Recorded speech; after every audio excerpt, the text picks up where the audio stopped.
श्री राधे। स्वागत है आप सभी का हमारे YouTube चैनल पर। अगर आप पहली बार हमारे चैनल पर आए हैं तो तुरंत सब्सक्राइब करें और बेल आइकन जरूर दबाएं, क्योंकि आज हम आपके लिए लेकर आए हैं आपकी पसंदीदा स्टोरी जादू तेरी नजर डायन का मौसम का आज का धमाकेदार और रोमांचक एपिसोड इतना इंटरेस्टिंग है कि आप एक पल के लिए भी नजरें नहीं हटा पाएंगे। इसलिए कृपया वीडियो को अंत तक जरूर देखें और नए दर्शक चैनल को सब्सक्राइब करना ना भूलें। कहानी की शुरुआत होती है एक भयानक माहौल से, जहां उर्वी, जो असल में एक डायन होती है, पूरे घर को चुनौती देती है।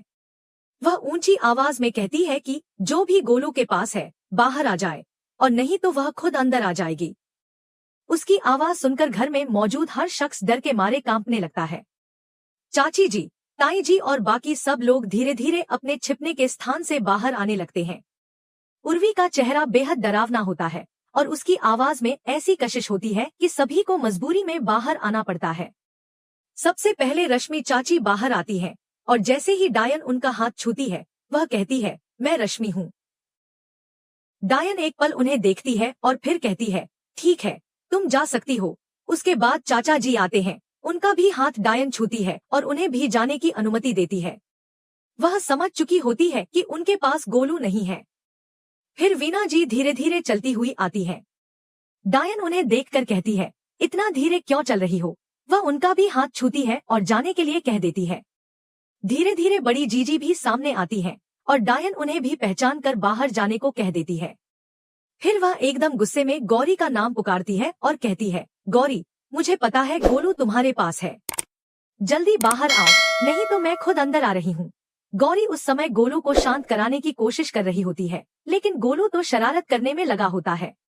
वह गौरी की गोदी से कूद जाता है और एक गेंद फेंक देता है, जिससे पास में रखी कांच की बोतलें गिर जाती हैं और अंदर रखे कंचे पूरे फर्श पर फैल जाते हैं। डायन जैसे ही आगे बढ़ती है, वह कंचों पर फिसल जाती है और जमीन पर गिर पड़ती है। यह देखकर बाकी घरवाले भी डर और हंसी के मिलेजुले भाव में होते हैं। चाची जी, ताई जी और बाकी सदस्य थोड़ी राहत की सांस लेते हैं। गौरी इस पूरे घटनाक्रम से सहमी हुई होती है, क्योंकि उसे डर लगता है कि डायन कहीं गोलू को पकड़ ना ले जाए। जैसे ही डायन गिरती है, गोलू वहां से भागता है। गौरी उसके पीछे पीछे दौड़ती है, लेकिन डायन भी उठकर गोलू का पीछा करने लगती है। गौरी गुस्से में डायन से कहती है, तुम गोलू के पास नहीं जा सकती, उसे कुछ नहीं कर सकती। लेकिन डायन चिल्लाती है, तुम सब भूल गए हो कि मैं कौन हूँ। और यह कहते हुए गौरी को जोर से धक्का देती है, जिससे गौरी दूर जाकर गिरती है और उसे चोट भी लगती है। गौरी की हालत देखकर बड़ी जीजी, वीना जी और बाकी सदस्य दौड़ते हैं और उसे संभालते हैं। वीना जी उसकी चोट की जांच करती है, लेकिन गौरी बोलती है कि उन्हें अभी रुकना नहीं है, गोलू को बचाना जरूरी है। वहीं दूसरी ओर विहान, हर्ष और अर्जुन मिलकर डायन चक्र तैयार कर चुके होते हैं। वह बताते हैं कि यह चक्र एल्यूमिनियम से बना है और जैसे ही कांच का घेरा बंद होगा, डायन की सारी शक्तियां नष्ट हो जाएंगी। अर्जुन पूछता है कि डायन को चक्र में कैसे लाएंगे। विहान समझाता है कि डायन को किसी भी तरह इस घेरे में लाना होगा और गोलू को वहां से हटाना सबसे पहली प्राथमिकता है। अब कहानी एक नई दिशा में मोड़ लेती है। डायन गोलू को आवाजें लगाती हुई खोज रही होती है, लेकिन वह देख नहीं सकती, केवल सुन और महसूस कर सकती है। गोलू, जो स्वभाव से बहुत शरारती है, खिलखिलाता हुआ डायन के सामने आता है। गौरी दूर से उसे इशारा कर रही होती है कि वह वापस आए, लेकिन गोलू उसकी बात नहीं मानता। डायन लगातार कहती है, गोलू, अब आ जाओ। और कितनी दूर भागोगे, मैं तुम्हें पकड़ ही लूंगी। पूरे घर के सदस्य इस पूरे दृश्य को दूर से देख रहे होते हैं, लेकिन किसी की हिम्मत नहीं होती कि वो डायन के पास जाए। गौरी पूरी कोशिश करती है कि गोलू समझ जाए, लेकिन वह अपनी मस्ती में मगन होता है। डायन धीरे धीरे उसकी तरफ बढ़ रही होती है। गौरी डर और चिंता से कांप रही होती है और तभी एपिसोड यहीं पर सस्पेंस में खत्म हो जाता है। क्या डायन गोलू को पकड़ पाएगी? क्या विहान का बनाया डायन चक्र सही समय पर काम करेगा?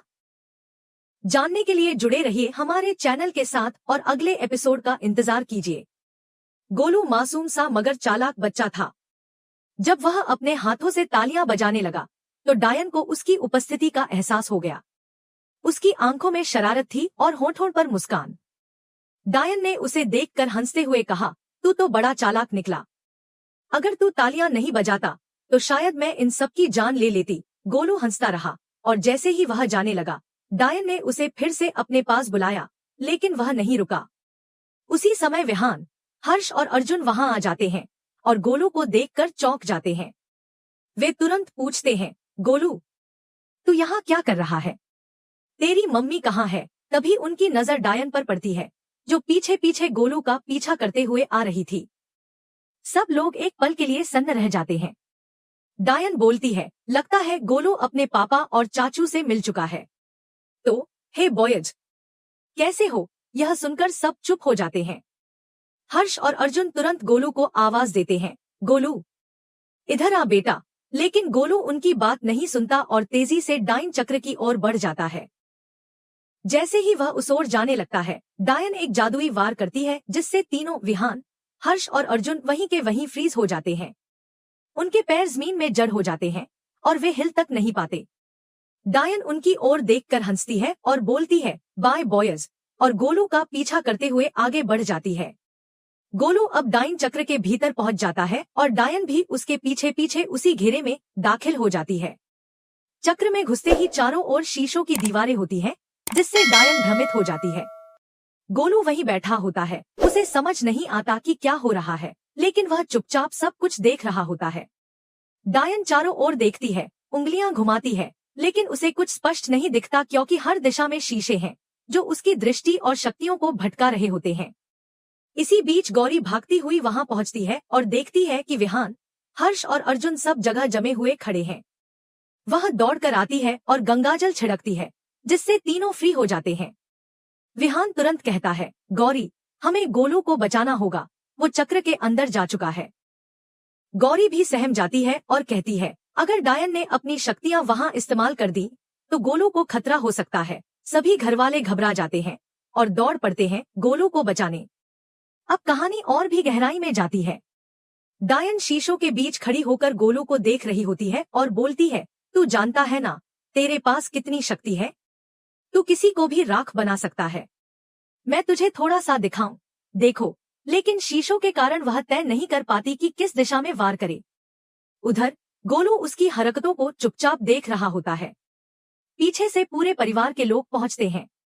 गौरी दौड़ती है, लेकिन अचानक उसके पैर में चोट लगती है, वह गिर जाती है। अर्जुन वहीं रुकता है और गौरी की मदद करता है, लेकिन गौरी कहती है, विहान, तुम जाओ, गोलू को बचाओ। अर्जुन उसकी चिंता में वहीं रुक जाता है। अब सबकी नजर गोलू पर होती है, जो चक्र के बीचों बीच बैठा होता है। डायन अपनी शक्तियों का उपयोग करती है और एक भयंकर धमाका होता है। चक्र में मौजूद सभी लोग हवा में उछलकर गिर जाते हैं, कोई बेहोश, कोई घायल। डायन खुद भी दूर गिरकर बेहोश हो जाती है। उस भीषण विस्फोट के बाद शांति छा जाती है।